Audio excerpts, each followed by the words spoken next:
Mayın 14-də Azərbaycan İlahiyyat İnstitutunda ailə dəyərləri mövzusunda açıq dərs keçirilib. Tədbirdə dini qurumlarla iş üzrə Dövlət Komitəsinin sədri Ramin Məmmədov, Milli Məclisin deputatı, ADU Universitetinin prorektoru Fariz İsmailzadə, həmçinin Ailə, Qadın və Uşaq Problemləri üzrə Dövlət Komitəsinin sədr müavini Sədaqət Qəhrəmanova iştirak ediblər. Açıq dərsin keçirilməsində əsas məqsəd milli ailə dəyərlərinin təşviqi, mənəvi dəyərlərə hörmət hissinin aşılanması, gənc nəslin gələcəkdə sağlam təməllər üzərində ailə qurmasına dəstək verilməsi, maarifləndirmə fəaliyyətinin gücləndirilməsi və ailə institutunun qorunmasında gənclərin rolunun artırılması olub. Tədbir çərçivəsində Azərbaycan İlahiyyat İnstitutunun tələbələri müxtəlif mövzularla, təqdimatlarla çıxış ediblər. İslamşünaslıq ixtisasının 1-ci kurs tələbəsi Rizvan İbrahimli ailə milli mənəvi kimliyin formalaşdığı ilk məktəb, dinşünaslıq ixtisasının 3-cü kurs tələbəsi Natavan Həbibbəyova ana dəyərlərinin ilk müəllimi və cəmiyyətin görünməyən memarı və sair kimi mövzularında çıxışlar ediblər.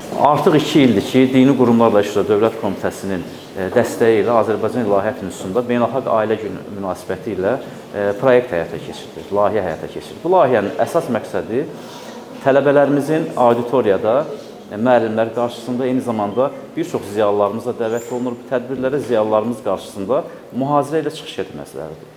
Və bu mühazirələrdə tələbələrimiz Azərbaycan ailə dəyərlərini, milli kimliyimizdə ailə dəyərlərinin rolunu, eyni zamanda ailə dəyərlərinə müxtəlif aspektlərdən yanaşmaları təqdim edirlər. Bu aspektlər içərisində həm teoloji, ilahiyyat nöqteyi nəzərindən olanı mən nəzərdə tuturam, eyni zamanda tələbələrimiz psixoloji, həmçinin sosioloji nöqteyi nəzərdən ailə dəyərlərinin əhəmiyyətini vurğulayan mühazirələrlə çıxış edirlər. Tədbirin sonunda təqdimatlarla çıxış edən tələbələrə təşəkkürnamələr təqdim olunub. Günay Hacıyeva, Müqabil Bəbirxanov, Səs TV xəbər.